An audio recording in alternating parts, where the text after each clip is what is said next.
Most people search for motivation. What they actually need is discipline.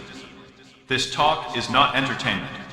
It's a reminder of responsibility, standards, and daily choices. Listen carefully. Thank you very much. Thank you. Well, thank you, President Powers, Provost Fenves, deans, members of the faculty, family and friends, and most importantly, the class of 2014. It is indeed an honor for me to be here tonight. It's been almost 37 years to the day that I graduated from UT. I remember a lot of things about that day. I remember I had a throbbing headache from a party the night before.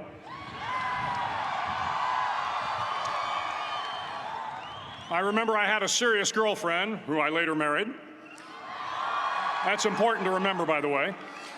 And I remember I was getting commissioned in the Navy that day. But of all the things I remember, I don't have a clue who the commencement speaker was, and I certainly don't remember anything they said. So acknowledging that fact, if I can't make this commencement speech memorable, I will at least try to make it short. So the university's slogan is, "What starts here changes the world." Well, I've got to admit, I kind of like it. What starts here changes the world. Tonight, there are almost 8,000 students, or there are more than 8,000 students graduated from UT. So that great paragon of analytical rigor, Ask.com, says that the average American will meet 10,000 people in their lifetime. 10,000 people, that's a lot of folks. But if every one of you changed the lives of just 10 people, and each one of those people changed the lives of another 10 people, and another 10, then in 5 generations, 125 years, the class of 2014 will have changed the lives of 800 million people. 800 million people. Think about it. Over twice the population of the United States. Go one more generation, and you can change the entire population of the world, 8 billion people. If you think it's hard to change the lives of 10 people, change their lives forever, you're wrong. I saw it happen every day in Iraq and Afghanistan. A young Army officer makes a decision to go left instead of right down a road in Baghdad, and the 10 soldiers with him are saved from a close-in ambush. In Kandahar province, Afghanistan, a non-commissioned officer from the female engagement team senses that something isn't right and directs the infantry platoon away from a 500-pound IED, saving the lives of a dozen soldiers. But if you think about it, not only were those soldiers saved by the decisions of one person, but their children were saved, and their children's children. Generations were saved by one decision, one person. But changing the world can happen anywhere, and anyone can do it. So what starts here can indeed change the world. But the question is, what will the world look like after you change it? Well, I'm confident that it will look much, much better. But if you'll humor this old sailor for just a moment, I have a few suggestions that may help you on your way to a better world. And while these lessons were learned during my time in the military, I can assure you that it matters not whether you ever served a day in uniform. It matters not your gender, your ethnic or religious background, your orientation, or your social status. Our struggles in this world are similar, and the lessons to overcome those struggles and to move forward, changing ourselves and changing the world around us, will apply equally to all. I've been a Navy SEAL for 36 years, but it all began when I left UT for basic SEAL training in Coronado, California. Basic SEAL training is 6 months of long, torturous runs in the soft sand, midnight swims in the cold water off San Diego, obstacle courses, unending calisthenics, days without sleep, and always being cold, wet, and miserable.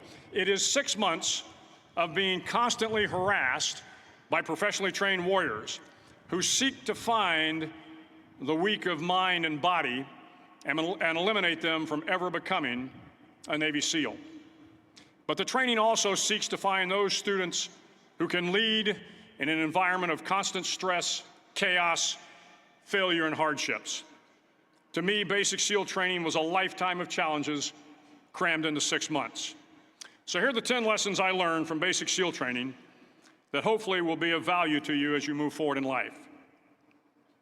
Every morning in SEAL training, my instructors, who at the time were all Vietnam veterans, would show up in my barracks room, and the first thing they'd do was inspect my bed.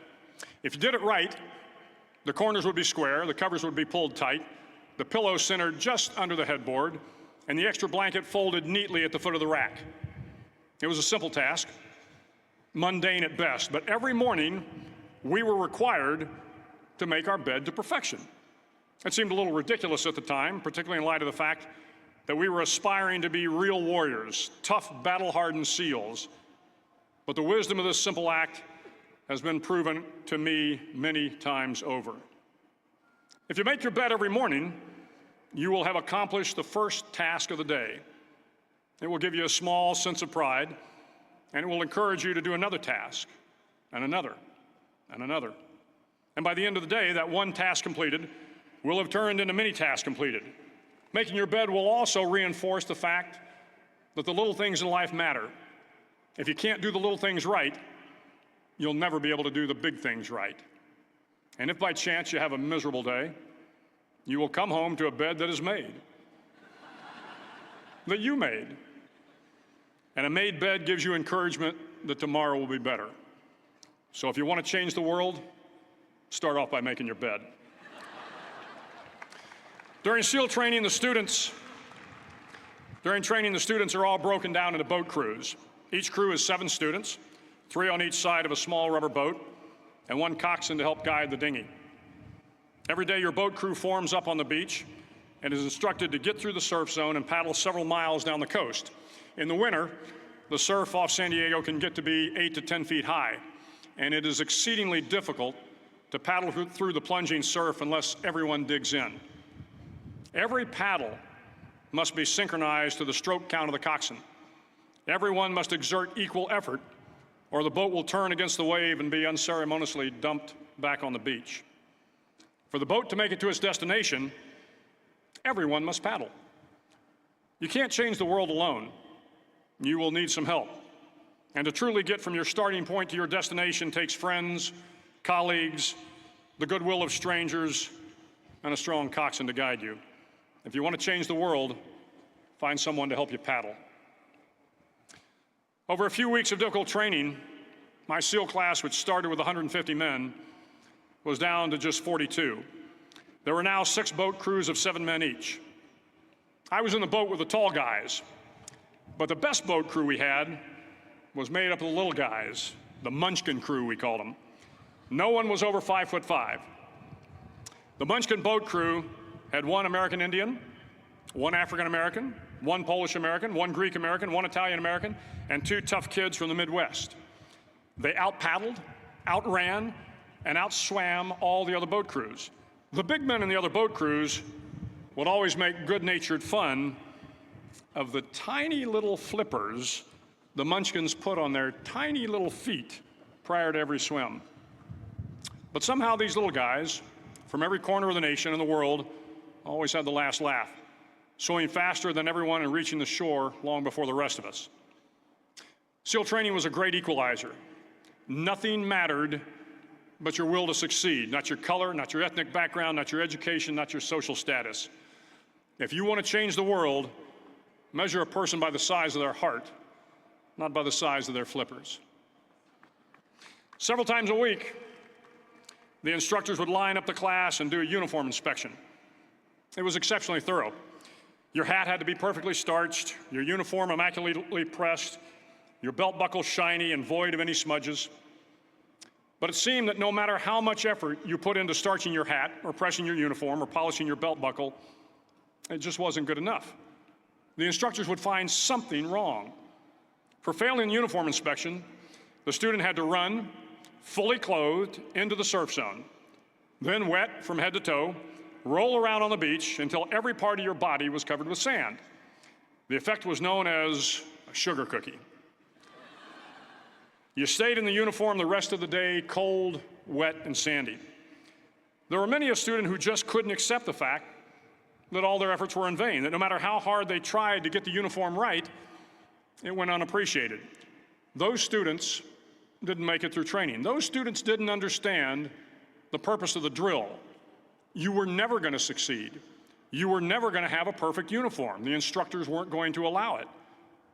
Sometimes, no matter how well you prepare or how well you perform, you still end up as a sugar cookie. It's just the way life is sometimes.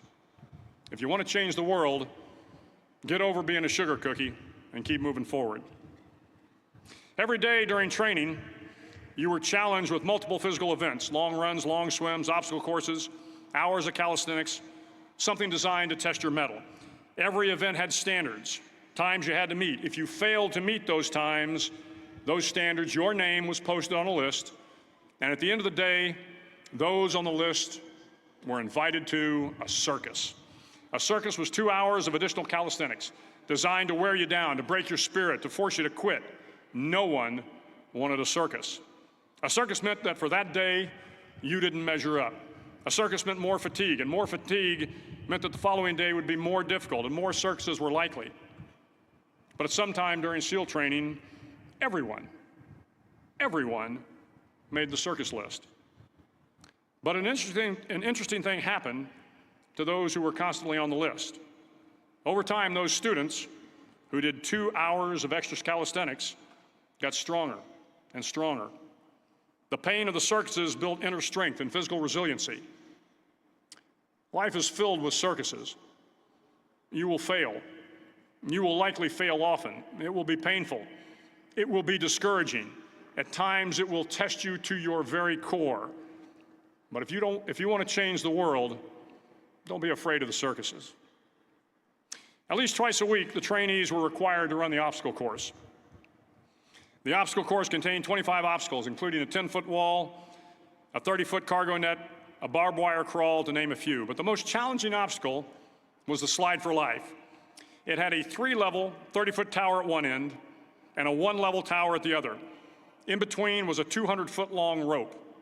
You had to climb the 3-tiered tower, and once at the top, you grabbed the rope, swung underneath the rope, and pulled yourself hand over hand until you got to the other end.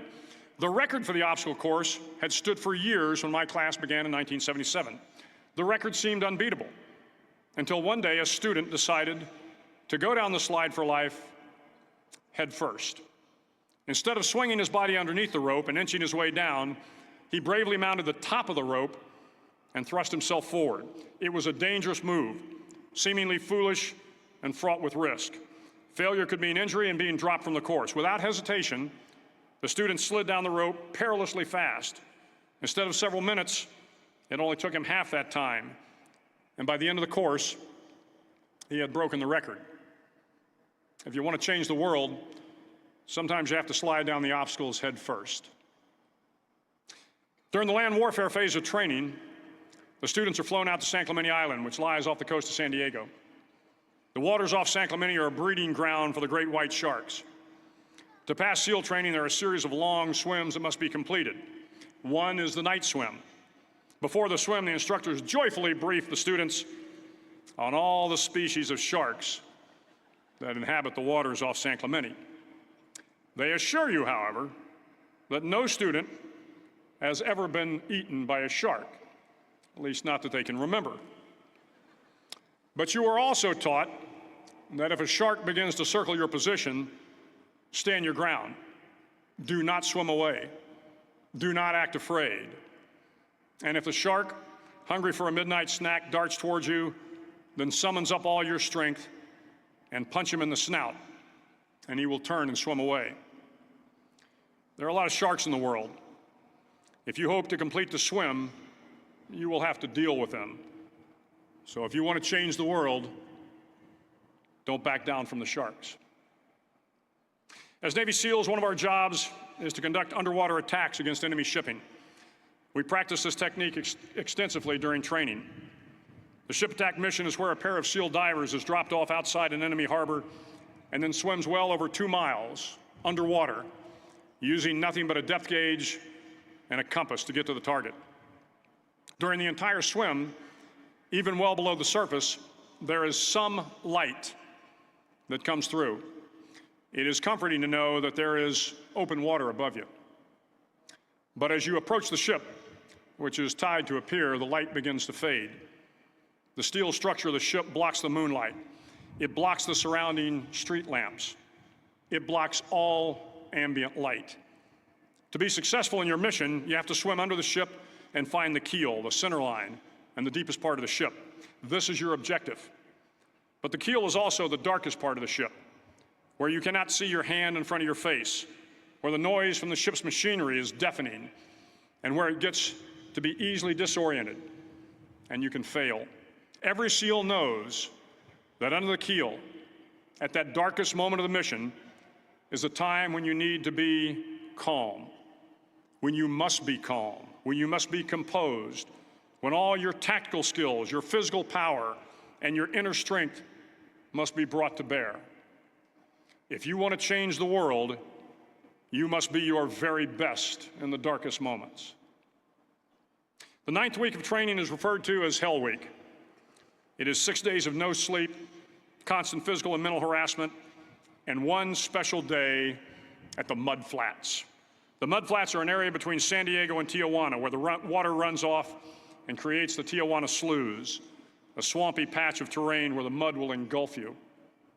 It is on Wednesday of Hell Week that you paddle down to the Mud Flats and spend the next 15 hours trying to survive this freezing cold, the howling wind, and the incessant pressure to quit from the instructors. As the sun began to set that Wednesday evening, my training class, having committed some egregious infraction of the rules, was ordered into the mud. The mud consumed each man till there was nothing visible but our heads. The instructors told us we could leave the mud if only 5 men would quit. Only 5 men, just 5 men, and we could get out of the oppressive cold. Looking around the mud flat, it was apparent that some students were about to give up. It was still over 8 hours till the sun came up. 8 more hours of bone-chilling cold. The chattering teeth and the shivering moans of the trainees were so loud, it was hard to hear anything. And then one voice began to echo through the night. One voice raised in song. The song was terribly out of tune, but sung with great enthusiasm. One voice became 2, and 2 became 3, and before long, everyone in the class was singing. The instructors threatened us with more time in the mud if we kept up the singing, but the singing persisted. And somehow the mud seemed a little warmer, and the wind a little tamer, and the dawn not so far away. If I have learned anything in my time traveling the world, it is the power of hope. The power of one person, a Washington, a Lincoln, King, Mandela, and even a young girl from Pakistan, Malala. One person can change the world by giving people hope. So if you want to change the world, start singing when you're up to your neck in mud. Finally, in SEAL training, there's a bell. A brass bell that hangs in the center of the compound for all the students to see. All you have to do to quit is ring the bell. Ring the bell, and you no longer have to wake up at 5 o'clock. Ring the bell, and you no longer have to be in the freezing cold swims. Ring the bell, and you no longer have to do the runs, the obstacle course, the PT, and you no longer have to endure the hardships of training. All you have to do is ring the bell to get out. If you want to change the world, don't ever, ever ring the bell. To the class of 2014, you are moments away from graduating, moments away from beginning your journey through life, moments away from starting to change the world for the better. It will not be easy, but you are the class of 2014, the class that can affect the lives of 800 million people in the next century. Start each day with a task completed. Find someone to help you through life. Respect everyone. Know that life is not fair and that you will fail often. But if you take some risks, step up when the times are the toughest, face down the bullies, lift up the downtrodden, and never, ever give up. If you do these things, the next generation and the generations that follow will live in a world far better than the one we have today. And what started here will indeed have changed the world for the better.